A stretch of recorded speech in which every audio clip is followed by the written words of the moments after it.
Hello there, pond prowler people. I'm here with one of my subscribers, Alan. He called me to actually put some hatches on his boat. So we're gonna show you how that's done step by step, since you didn't get to see it on my boat. So this, everybody, is what we start with.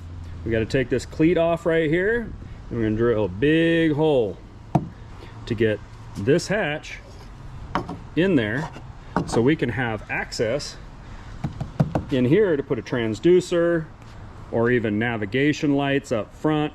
But this is Alan's boat and I get to cut it open. All right, everybody, first things first, we're going to drill these rivets out and get rid of this cleat.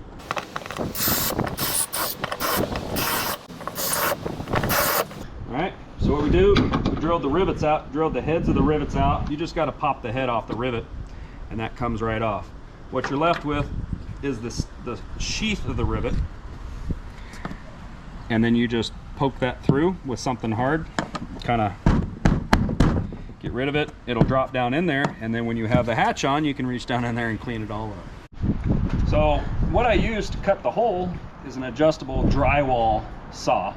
It's more than strong enough and sharp enough to cut through the high density polyethylene, HDPE for short.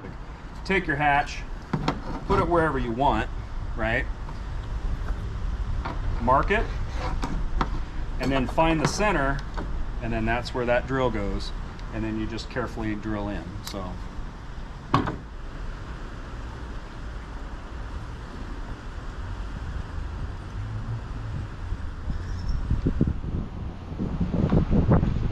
you can actually do, you know, across here with a ruler, find your exact center, but it's pretty easy to eyeball where the actual center is.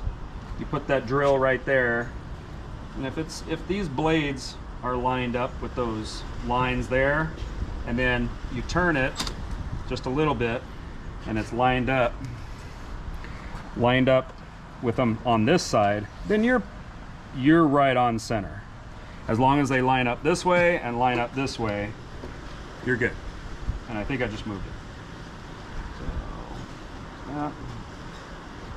So then push down a little bit, just really slowly get your hole started. It will drill like butter. It's very fast. There. Once it goes in, once the center drill goes in, slow down. Put your drill on high speed and just sit back. Don't push too hard. Don't try to rush it. Just let it do its thing. Let it cut on its own without too much pressure. Okay. Once you got it started, you actually reverse it. It cuts a little better doing the other way. And like I said, don't push it too hard. There's no need. The plastic is really thin, so it will cut. Just take your time.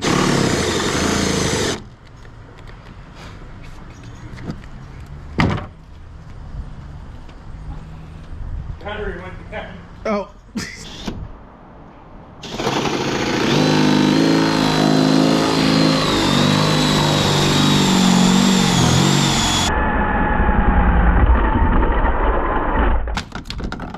And that's it, guys. There's your hole. This just pops right in. Done. The size of this, according to the manufacturer, is exactly 4.4. I set that blade to 4.5, so it gave just enough room. Perfect fit, right? So now what we do, we're not going to do this today. I just wanted to show you a quick tutorial of, hey, this is how you cut into a pond prowler. It's really easy with a drywall saw. Once we have that done, you want to do marine goop. Anything will work. You can use plumber's silicone, anything that just seals. So I use marine goop because, I don't know, maybe I'm a marine goop snob. Maybe I'm sponsored by marine goop. No, I'm not. Anyway, put that all around the edge here.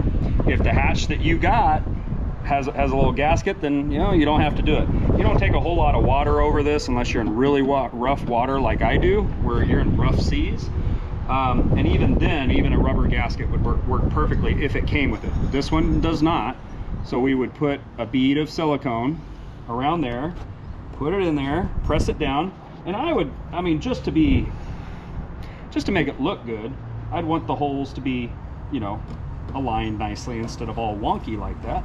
Make it look good while you're at it. Then once that's in there, take self-tapping screws that fit the holes, the heads fit the holes. Make sure they're stainless steel if you're doing what I'm doing, you're in salt water. If you're not, zinc screws would work. You could use drywall screws if you want, I don't care. But for me, I use stainless steel. It screws right into the plastic, no problem. It gives it that initial cinch down, and then it's just never coming out. But the good thing is once you take the screws out, you can take a pry bar and you can get this out if you ever want to do something, you want to change it, you break it, something like that. So that's how it goes. That's it. And screw your deck lid back on there. Now you've got a nice watertight access to the inside of your pond prowler. And so now you can access all this area and you can get in here and get the junk out, right? But I mentioned on another video that if you're gonna do stuff in here, you're actually gonna wanna leave this hatch off. If you're cutting the hatch to actually do something in here, to run wiring, to put a transducer mount down in the bottom there, then leave this out. Don't put the hatch in yet, because the hatch, the hole is a lot smaller than what this is. And now you can see, even with my jacketed arm, I can go all the way down in there. Alan, how far can you go down in there? I can get all the way down in there too. There you go. Like he, you know, and he has muscular arms. So leave this off, do what you got to do, and then put the ring on for the hatch, and then that just seals up your working hole basically, because that's the only original reason I put this in there in the first place. So that's my advice to you. Leave this off until you're done doing what you're doing, and then do all the sealing and the screws. If you ever have to get in there again and you can't fit your arms down in there, take the screws out, peel the glue off. You can put it all back on. It's not going to hurt the boat. So you know, we're going to cut out the front ones too. We're going to do the front hatches just like I have. Alan, can I cut into your boat? Yes.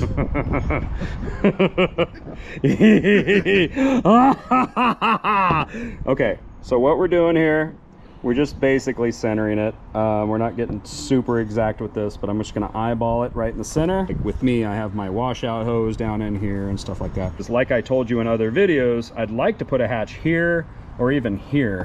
If you guys know of a hatch and wanna drop a comment. This is about 8 inches by about 10 inches. If you guys know an actual rectangular hatch that would go in there, that'd be great. And then I'll actually install that on video too if you want. But send me a link or something in the comments and tell me what I can put there, because I'd really like to have a really open way of getting into this, because there's a good 7 inches in between here and the bottom of the boat. So copious amounts of storage in here. So here's the hatches he's putting in. These are not the West Marine hatches that I had in my original video, but they are the same thing. Probably slight differences, but basically they're broken hatches on the ground right now.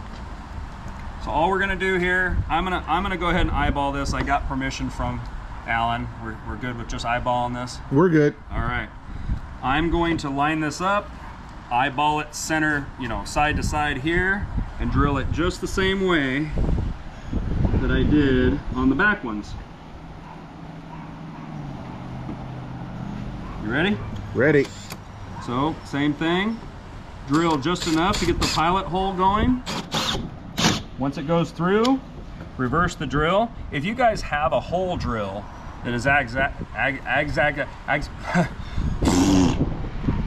exactly 4.4 inches or 4.5 inches, use one of those. I will say it does the same job, probably a little more clean.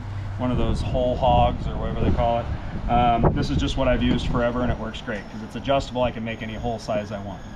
So right back to where we're at, and just real gently start cutting the hole. And as you start, it starts to bite in, you kind of straighten the drill to where it's cutting evenly all the way around.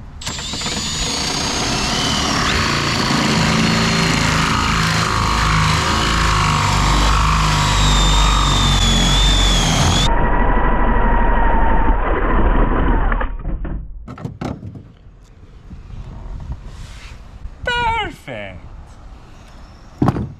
All right, so once you're done cutting, just go in there and...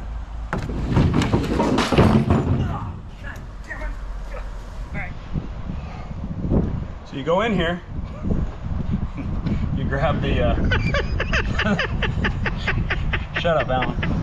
You go in here and you grab the piece that you cut off, and it's just right down in here, really easy to get because of the copious amount of storage. It's really down here.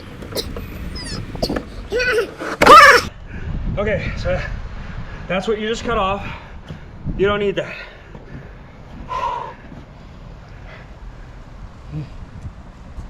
Like and subscribe.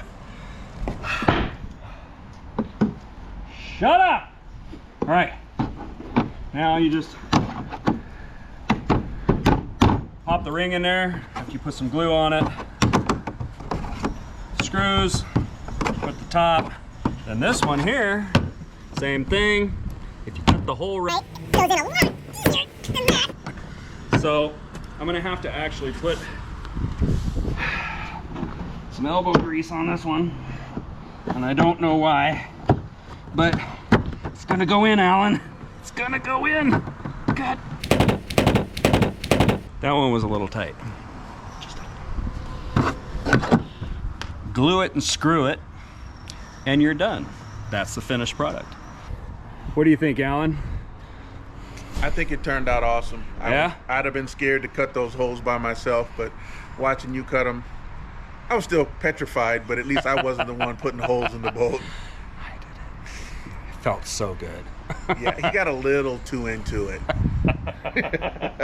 Well, cool deal. So he's got something else on his boat that I plan on hitting this guy up for these things to see if I can get a set. And you know, you guys let me know if you want a video showing these things. But Alan got something really cool on his pond prowler. You want to show us those real quick, Alan? Yeah, I bought these from a guy online. I was having an issue with storage, and these pond prowlers, you know, got to work on storage. So I found these from a guy online, and I thought they were pretty cool. I bought them, and these are storage hatches. Ooh. And Copious storage. Man, you could fit 2 6-packs in there. If you guys want me to get a set of these, show you how to install them, and do a full review on them, let me know. I'll hit that guy up that makes these things. He makes them custom by hand, so they're not cheap. They are not cheap, but they are worth every penny. Yeah, they're very well made. We didn't really go in depth showing you all of them and all that because they're installed. Stay tuned.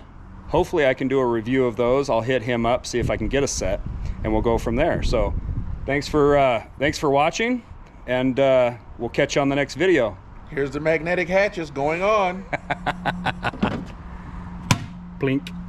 Do that again for me. That was very satisfying.